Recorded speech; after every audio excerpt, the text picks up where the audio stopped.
y equal to 0, this is y equal to L, where A equal to L square. We have a dielectric slab which is of this kind.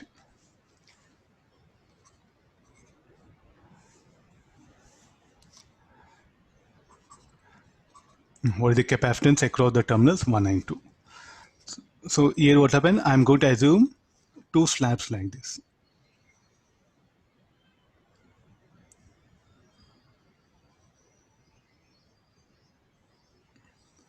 Then what will happen to charge through these two elemental slabs? Will branch no? Any charge entering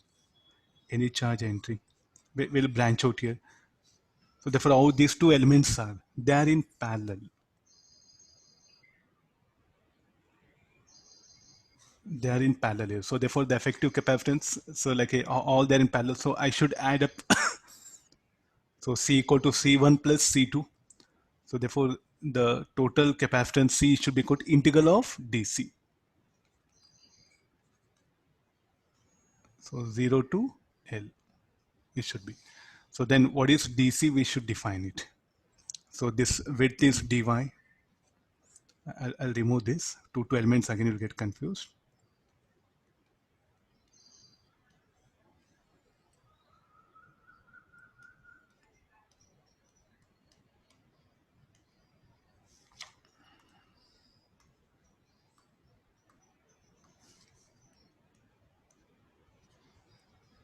No. So there's a elemental slab, that one. So what is the capacitance of that? First we'll define it. So DC is equal to epsilon R into epsilon naught. So what should be the area of that? Area of that elemental slab. That elemental slab will be of like this, no?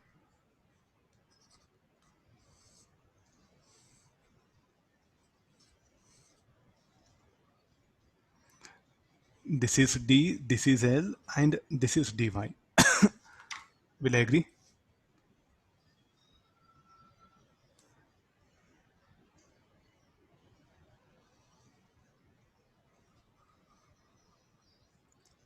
We are we have to define the capacitance of this red color strip, that one.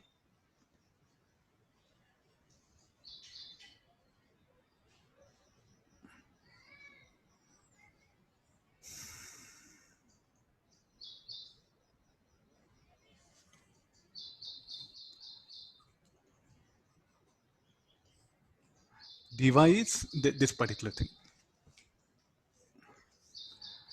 So what is the distance between the plates? How we should mention it?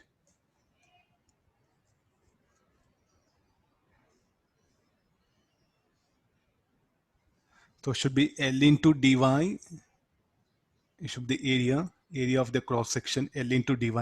So actually, what area the charge flowing will see is this one. The area of cross section, what it sees, no, this particular thing. So here is what that particular charge will encounter this area. And I'm putting arrow that one. The charge will pass through here, no? So it will see this much of area. This is what that dA, if you want to write it. F naught dA by D. So this is equal to alpha beta y epsilon. What is dA? dy into L or L into dy.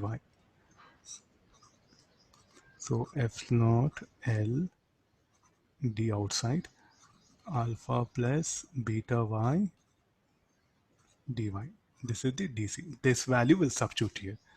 Capacitance equal to 0 to L. This should be F naught LD. Integrate this, you are going to get the required capacitance. Got this? So